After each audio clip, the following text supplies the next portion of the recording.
ಎಲ್ಲರಿಗೂ ನಮಸ್ತೆ. ರತ್ನ ಪ್ರಪಂಚ ಚಾನಲ್ಗೆ ಸ್ವಾಗತ ಸುಸ್ವಾಗತ. ದಯವಿಟ್ಟು ಎಲ್ಲರೂ ಚಾನೆಲ್ನ ಸಬ್ಸ್ಕ್ರೈಬ್ ಮಾಡಿ, ಶೇರ್ ಮಾಡಿ, ಲೈಕ್ ಮಾಡಿ. ಕನ್ನಡ ಸಂಪೂರ್ಣ ವ್ಯಾಕರಣದ ತರಗತಿಯಲ್ಲಿ ಈ ದಿನ ನಾನು ಸರ್ವನಾಮಗಳು ಈ ವಿಷಯವಾಗಿ ತಿಳಿಸ್ಕೊಡ್ತಾ ಹೋಗ್ತೇನೆ. ಕಳೆದ ವಿಡಿಯೋದಲ್ಲಿ ನಿಮಗೆ ನಾನು ನಾಮಪದಗಳ ಬಗ್ಗೆ ತಿಳಿಸ್ಕೊಟ್ಟಿದ್ದೆ.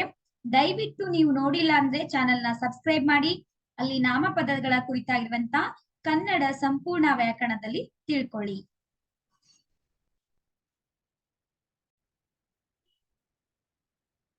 ಸರ್ವನಾಮಗಳು ಅಂದ್ರೆ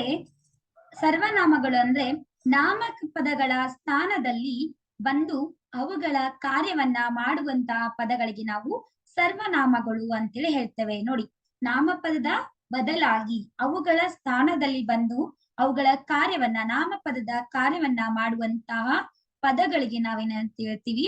ಸರ್ವನಾಮಗಳು ಅಂತ ಹೇಳ್ತೇವೆ. ಇಲ್ಲಿ ಉದಾಹರಣೆಯನ್ನ ಗಮನಿಸ್ತಾ ಹೋಗೋಣ.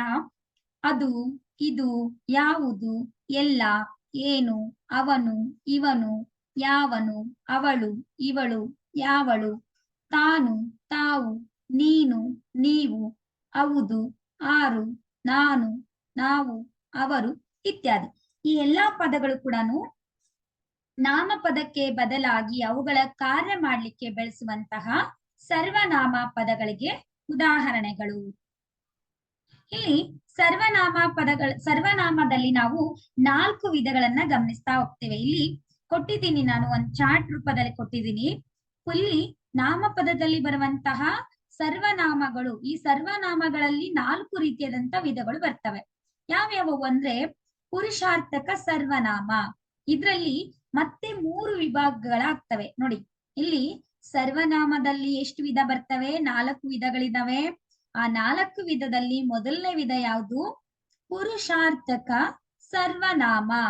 ಮತ್ತೆ ಇದ್ರಲ್ಲಿ ಏನಾಗುತ್ತೆ? 3 ವಿಭಾಗಗಳನ್ನ ನಾವು ಮಾಡ್ತೇವೆ. ಇಲ್ಲಿ ನೋಡಿ, ನಾನು ಕೊಟ್ಟಿದ್ದೀನಿ ಇಲ್ಲಿ ಯಾವ ರೀತಿಯಾಗಿ ಅಂತೇಳಿ ಉದಾಹರಣೆಗಳನ್ನ ಕೊಟ್ಟಿದ್ದೀನಿ. ಪುರುಷ ಅಂದ್ರೆ ಪುರುಷ ಇದ್ದಂತ ಪುರುಷಾರ್ಥಕ ಸರ್ವನಾಮದಲ್ಲಿ ಉತ್ತಮ ಪುರುಷ, ಮಧ್ಯಮ ಪುರುಷ, ತೃತೀಯ ಪುರುಷ ಅಂತೇಳಿ ನಾವು ಹೇಳ್ತೀವಿ. ಇಲ್ಲಿ ಲಿಂಗ ಬಂದ್ಬಿಟ್ಟು ಪುಲ್ಲಿಂಗ, ಸ್ತ್ರೀಲಿಂಗ, ಪುಲ್ಲಿಂಗ, ಸ್ತ್ರೀಲಿಂಗ, ಪುಲ್ಲಿಂಗ, ಸ್ತ್ರೀಲಿಂಗ, ನಪಂಸಕ ಲಿಂಗ. ಇಲ್ಲಿ ಏಕವಚನದಲ್ಲಿ ನೋಡ್ತಾ ಹೋದ್ರೆ, ಇಲ್ಲಿ ಉತ್ತಮ ಪುರುಷದಲ್ಲಿ ನಾವೇನ್ ಮಾಡ್ತೇವೆ? ಇಲ್ಲಿ ಏಕವಚನದಲ್ಲಿ ನಾನು ಎನ್ನುವಂತ ಪದವನ್ನ ಬಳಕೆ ಮಾಡ್ತೇವೆ. ಉತ್ತಮ ಪುರುಷದಲ್ಲಿ ಬಹುವಚನದಲ್ಲಿ ನಾವು ಎನ್ನುವಂತ ಪದವನ್ನ ನಾವು ಬಳಕೆ ಮಾಡ್ತೇವೆ. ಇನ್ನು ಮಧ್ಯಮ ಪುರುಷದಲ್ಲಿ ಏಕವಚನದಲ್ಲಿ ನೀನು ಎನ್ನುವಂತ ಪದವನ್ನ ಬಳಕೆ ಮಾಡಿದ್ರೆ, ಮಧ್ಯಮ ಪುರುಷದಲ್ಲಿ ಬಹುವಚನದಲ್ಲಿ ನೀವು ಎನ್ನುವಂತ ಪದವನ್ನ ಬಳಕೆ ಮಾಡ್ತೇವೆ. ಇನ್ನು ತೃತೀಯ ಪುರುಷ ಅಂದ್ರೆ ತೃತೀಯ ಪುರುಷಾರ್ಥಕ ನಾಮ, ತೃತೀಯದಲ್ಲಿ ಪುರುಷನಿಗೆ ಇಲ್ಲಿ ಏಕವಚನದಲ್ಲಿ ಅವನು ಎನ್ನುವಂತ ಪದವನ್ನ ಬಳಕೆ ಮಾಡಿದ್ರೆ, ಬಹುವಚನದಲ್ಲಿ ಅವರು ಎನ್ನುವಂತ ಪದವನ್ನ ಬಳಕೆ ಮಾಡ್ತಾರೆ.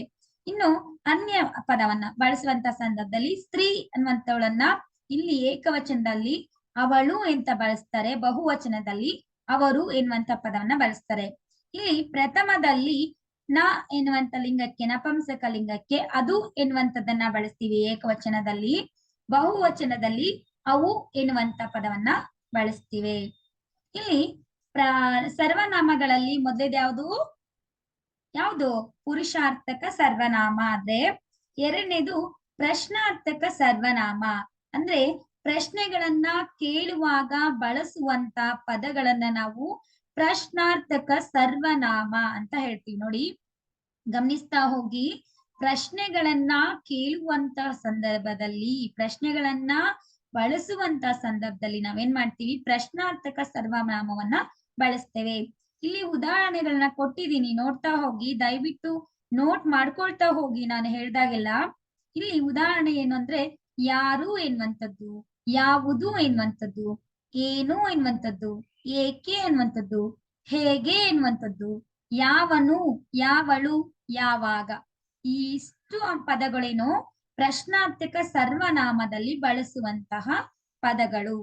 ಇನ್ನು ಆತ್ಮಾರ್ಥಕ ಸರ್ವನಾಮದಲ್ಲಿ ತನ್ನತನದ ಬಗೆಗೆ ತಿಳಿಸುವಂತಹ ಪದಗಳಿಗೆ ಆತ್ಮಾರ್ಥಕ ಸರ್ವನಾಮ ಅಂತ ಹೇಳ್ತೀವಿ. ನೋಡಿ, ತನ್ನತನದ ಬಗೆಗೆ ತಿಳಿಸುವಂತಹ ಪದಗಳಿಗೆ, ಅಂದ್ರೆ ನಮ್ ಬಗ್ಗೆ ನಾವು ಹೇಳುವಂತದ್ದು, ನಮ್ ಬಗ್ಗೆ ನಾವು ಹೇಳ್ಕೊಳ್ಳುವಂತದ್ದು, ನಮ್ ಬಗ್ಗೆ ನಾವು ತಿಳಿಸುವಂತ ಸಂದರ್ಭದಲ್ಲಿ ನಾವು ಆತ್ಮಾರ್ಥಕ ಸರ್ವನಾಮಗಳನ್ನ ಬಳಸ್ತೇವೆ.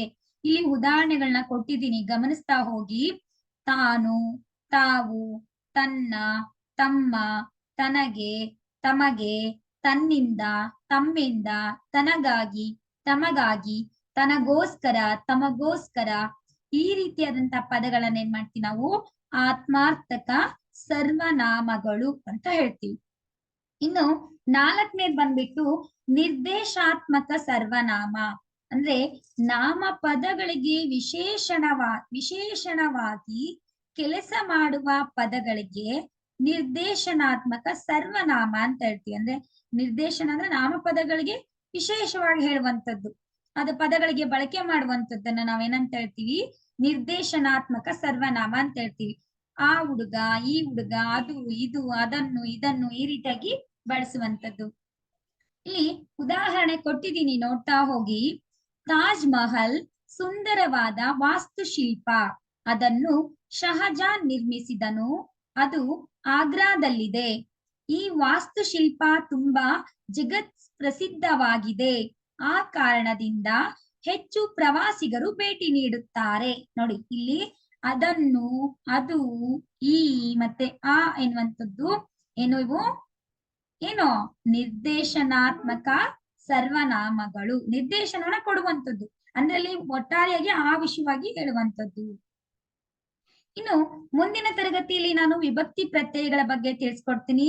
ಕನ್ನಡ ಸಂಪೂರ್ಣ ವ್ಯಾಕರಣ ತರಗತಿಯನ್ನ ನೋಡ್ತಾ ಇರಿ, ಶೇರ್ ಮಾಡಿ, ಲೈಕ್ ಮಾಡಿ. ದಯವಿಟ್ಟು ನಮ್ಮ ರತ್ನ ಪ್ರಪಂಚ ಚಾನೆಲ್ನ ಸಬ್ಸ್ಕ್ರೈಬ್ ಮಾಡಿ. ದಯವಿಟ್ಟು ವಿಡಿಯೋವನ್ನ ಫುಲ್ ನೋಡಿ, ಪೂರ್ತಿಯಾದ ವಿಡಿಯೋವನ್ನ ನೋಡಿ, ಯಾಕಂದ್ರೆ ವ್ಯಾಕರಣಾಂಶ ತಿಳಿಸೋದ್ರಿಂದ ಸ್ಕಿಪ್ ಮಾಡದೆ ನೋಡಿ. ಧನ್ಯವಾದಗಳು. ಮುಂದಿನ ತರಗತಿಯಲ್ಲಿ ಮತ್ತೆ ರತ್ನ ಪ್ರಪಂಚ ಚಾನೆಲ್ ನಲ್ಲಿ ಭೇಟಿಯಾಗೋಣ ವಿಭಕ್ತಿ ಪ್ರತ್ಯಯಗಳೊಂದಿಗೆ, ಕನ್ನಡ ಸಂಪೂರ್ಣ ವ್ಯಾಕರಣ ತರಗತಿಯಲ್ಲಿ. ಧನ್ಯವಾದಗಳು.